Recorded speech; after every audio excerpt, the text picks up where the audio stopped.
Pandian store serial next promo என்ன மாதிரியான twist ஆக்க போகுதுன்னு பார்க்கலாம். கோமதி மயிலு கிட்ட கேட்டுட்டு இருக்காங்க.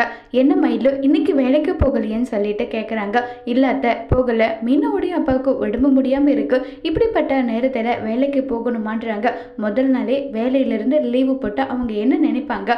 அதெல்லாம் ஒன்றும் இல்லை, மீனாவுடைய அப்பாவுக்கு தான் எந்த ஒரு பிரச்சனையும் இல்லைன்னு சொல்லிட்டு மீனா சொல்லிட்டலாம். அப்புறம் என்ன உனக்கு இங்கே பாரடா செந்தில், நீ போய் விட்டுட்டு வந்து சொல்லிட்டு பாண்டியன் சொல்கிறாங்க. உடனே சரவணன் மயிலவை கூட்டிட்டு போகிறாங்க. அங்கே ரொம்பவே பெரிய ஆஃபீஸ் ஒன்று இருக்கு. அதை மயிலு இதுதான் மாமா என்னுடைய ஆஃபீஸ்ன்னு சொல்கிறாங்க.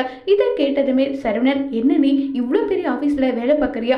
ஆஃபீஸ் ரொம்ப பெருசாக இருக்குன்றாங்க. சரி நீ பத்திரமா வேலை பாரு, நான் கிளம்புறேன்னு சொல்லிட்டு சரவணன் அங்கேருந்து கிளம்பி போகிறாங்க. உடனே மயிலு அங்கே இருக்க வாட்ச்மேன் கிட்ட, இங்கே எனக்கு வேலை கிடைக்குமான்றாங்க. சரி நீ எவ்வளோ படிச்சிருக்க அதை பொறுத்து தான் சொல்ல முடியுன்றாங்க. 12th படிச்சிருக்குன்னு சொன்னதும், ஏமா முதல்ல இங்கேருந்து கிளம்பிப்போ, 12வது படிச்சுட்டு உனக்கு வேலையான்னு சொல்லிட்டு திட்டி அனுப்பிடுறாங்க. மயிலுக்கு என்ன பண்ணுறதுன்னு தெரியாமல் ரொம்பவே குழப்பத்தில் போயிட்டு எங்கே எல்லாமோ உட்காந்து பார்க்குறாங்க.